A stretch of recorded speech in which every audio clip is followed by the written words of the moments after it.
Alright, what's going on, guys? Trev back again, here to bring you another video. This one's going to be doing your Q&A for today, leading up to the third episode for Fear the Walking Dead Season 3, and giving our thoughts on Episode 4 being entirely in Spanish, according to Ruben Blades.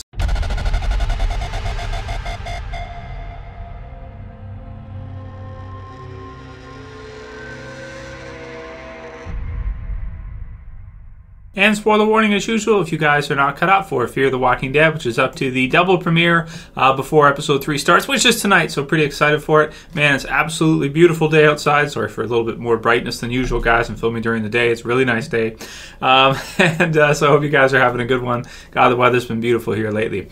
So it says, this is a message from Luis, who says, Trevschanrules, breaking news. Daniel made an interview in Peru where he said that Season 3, Episode 4 is going to be all in Spanish. Please make a video giving your thoughts. Here's the translation for us. So I appreciate that. Thank you for translating it because I can't speak or read Spanish. What can be expected of the representation of Latinos in Fear the Walking Dead? Ruben Blades' answer was, the fourth episode of the third season is all in Spanish from head to toes. I don't know if this has happened recently in any series in the U.S. It will be all in subtitles for the Americans. It's going to be funny.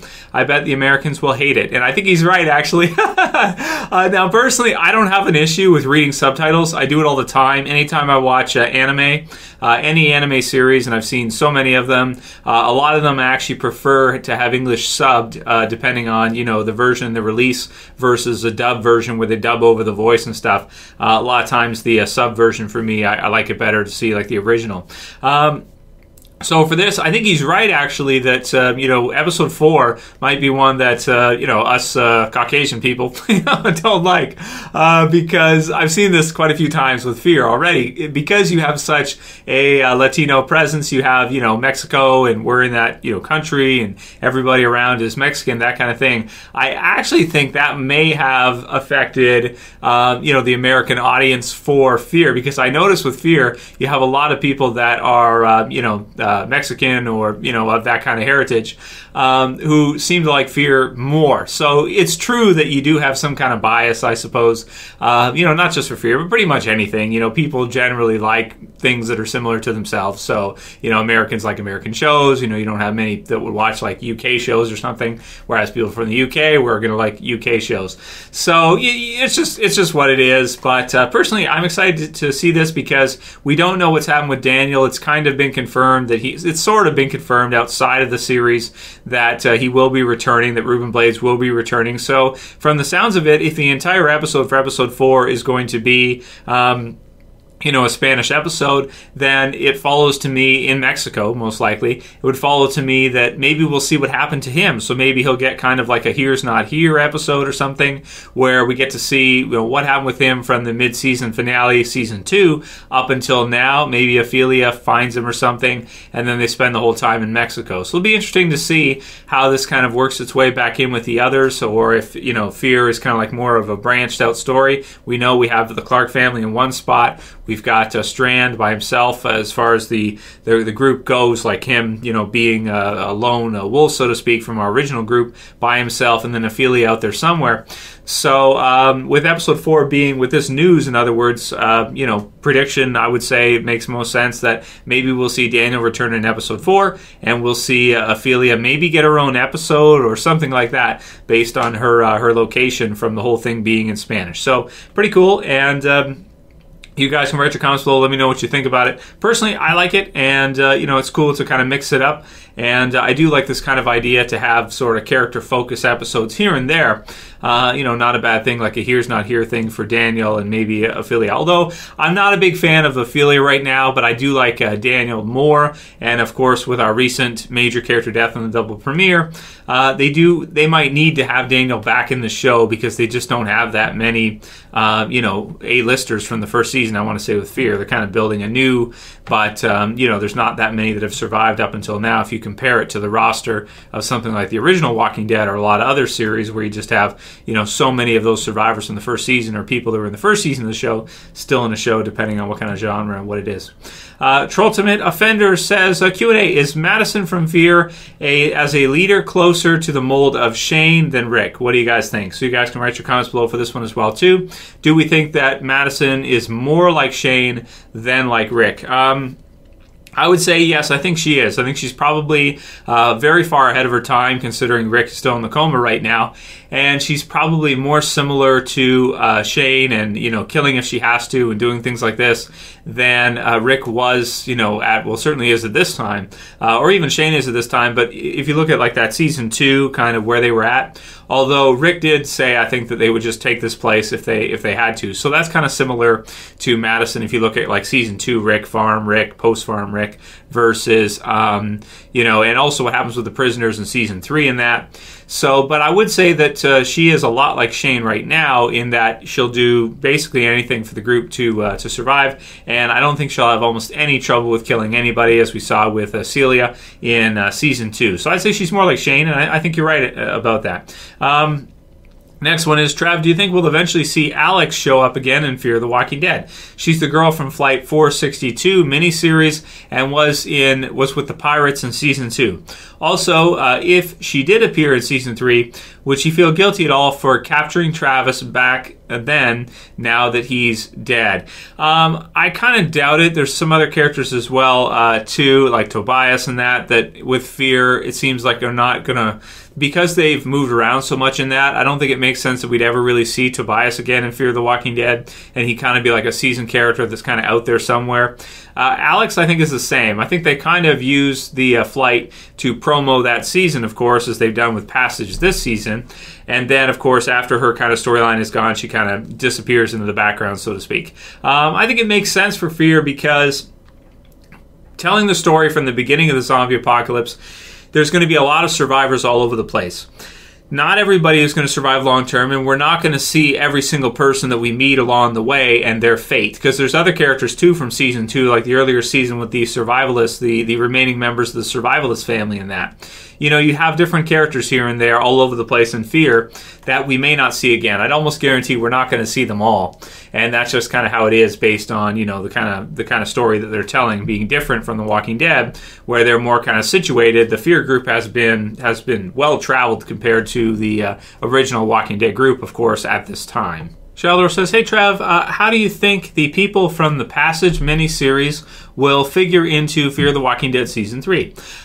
So from the Passage miniseries that we got to see a little bit there, the thing with these, like, I like the flight. When it was okay at the beginning, I was kind of excited for it. The thing is they cut it up so much, so many times for the commercials. It's a good idea to promo the show, but in terms of substance by itself, it's really not much. I almost prefer the webisodes. I felt like the webisodes they did for the original Walking Dead had a bit more substance than these kind of Fear commercial promo, choppy, really chopped up little pieces do for you know, setting us up with any kind of content that really is going to be meaningful to us. I thought it was okay with the season 2 stuff. This season, I'm thinking with the Passage group, you know, we see the tunnels, we see how they're under there, that type of thing. Maybe they could be connected to a group of villains. We'll have to see all the different groups that kind of show up this season. We can see quite a few there. There's the one that Strand is kind of fighting against and almost getting thrown over the dam from, like with the bald guy. There's Ofelia and Daniel got to be out there somewhere with some other kind of group near the border somewhere. And then, of course, we have the Brokejaw Ranch, and we have whoever shot down the helicopter, which could be the natives, maybe not, hard to say. So we have a lot of different groups all over the place. It's pretty hard to say which group she's going to become, kind of merge into, but I wouldn't be surprised if this season they went with, like, you know, her being, you know, somewhere related to the villains, to a villain group or something like that. As you could say, Alex kind of was as well, too, sort of. she certainly, well, she kind of joined them, but then, you know, Strand cuts her off and that kind of thing, and then she kind of comes back as being against Travis and that kind of deal. So, yeah, you know, I don't really care too much, to be honest with you, as far as the passage stuff goes and that. It just is so broken down for me, I can't even really, like, look at it as something substantial on its own. For me, it's just like a commercial an interesting way. It's a smart way to promo a show and have a commercial for a new series and get people into Fear, but I just, you know, I don't know. It's so it's so small. It's like basically disintegrates for me as a viewer. I don't really take much from it or care much for it. But that's me. Liam Dunn says, another hint that the two shows could cross over is that Scott Gimple is taking over the reins for Fear the Walking Dead Season 4. That means that Gimple will know what to do, so it all makes sense if they cross over. Very true. That is cool to hear that, and I did a video on that a while ago, that Gimple, of course, showrunner for Walking Dead, is going to be taking over for Fear as well, too, so far as we know, or at least as like a producer, that kind of thing. He'll be involved with it, and, you know, is the way to look at it. So, man, that would be so cool if both shows crossed in. Kind of got a mixed reaction with that video yesterday. If you didn't see it, you guys can check it out, whether or not the group is the Whispers, and we're seeing the star of the Whispers. It's such a cool theory that personally, I like it a lot, so that's why I like to bring it up with you guys and hear what you think about it as the seasons go through and as things start to shape up. But the fact that he's going to be more involved is like... either way, I think it's a really good thing for Fear. It's going to help Fear, I think, a lot because, of course, he's got all his experience from The Walking Dead. He knows how to build The Walking Dead. He was there when it was built from the start and kind of the audience, how it got bigger and bigger and bigger. So, you know, he's definitely going to help out with Fear. And, man, it would be really cool to see some kind of crossover between Fear and the original Walking Dead. Granted, if they did so, the downside of that is it can affect Fear and kind of how long Fear can be on for and that kind of thing as well, too. So that's a good reason for why AMC probably wouldn't want them to cross over, is so you could have Fear go as many seasons as you want to. So we'll see what they decide to do with it and, you know, kind of what happens. But I just think it's cool, food for thought. I think it's a really cool theory. And, man, especially when you see, like, some of the stuff Nick does, it's like, how could that not be, like, Whisper-esque? Then we got Chris Title, who says, Trev, the great thing about Fear and thing people are missing is that it's darker and far more realistic than The Walking Dead. Travis was my favorite character also, but him getting killed the way he did is the way it would happen in real life. Surprising and unexpected. The Walking Dead has become too comic-like and too predictable. I like my zombie apocalypse dark and realistic. I think Fear was amazing. Also, people wanting a main villain like The Walking Dead isn't needed for the most part. This early on in the real apocalypse, you wouldn't find too many well-established groups. It's not a comic book, and I like it that way. Great videos, thanks. So that's cool, great comment from Chris. I'm glad some people really like In Fear, and they like kind of this really dark. I think what they did with Travis was, yeah, it was super dark, and maybe you could say more realistic in a way, and that's something that, you know, we've discussed in Q&As in the past before, which is like, you know, how would you do in a zombie apocalypse? How would you survive? What would you do? And what do you think your chances are of surviving? You know, you can have a really strong survivor who's really tough, and still, you know, just the way all the chaos goes down and everything, the tough ones can be killed off as well too, just as, you know, as part of the world, you know, with what's happening. You know, it might not be that they made a mistake. It might be just they're in a helicopter flying off, and then somebody who doesn't like that group or thinks it's a threat shoots it down or something, you know. So it can just be kind of like the chaos of the world. It's not necessarily who survives is always the best in terms of like as a fighter or anything. Somebody like Merle from The Walking Dead was super tough and super strong, and he kind of put himself in harm's way and was killed there. But it's not always the strongest that would survive. Sometimes it would just be, or the smartest, sometimes people would get killed off just because of the environment and what's happening. It could be, you know, just a stray shot or something like that. So yeah, taking it that way and looking at it like that, it sure does make the show very exciting and definitely something to watch. It's such a gutsy move. Let's see how it plays out this season and what we think at the end of the season. But really cool stuff. BDog8504 says the show killed their first Ninja Turtle. The soldier was played by the actor who was Michelangelo in the new live-action Turtles. So that's very cool, BDog. I didn't know that. You can kind of see with like the teeth and that kind of stuff. I'm not a huge fan of the new Turtles stuff. I did a review for the first Turtles movie. You know, I thought it was okay, but that's cool to hear that. And of course, there was Jesse McCartney in season 2 of Fear, which I also thought was really funny.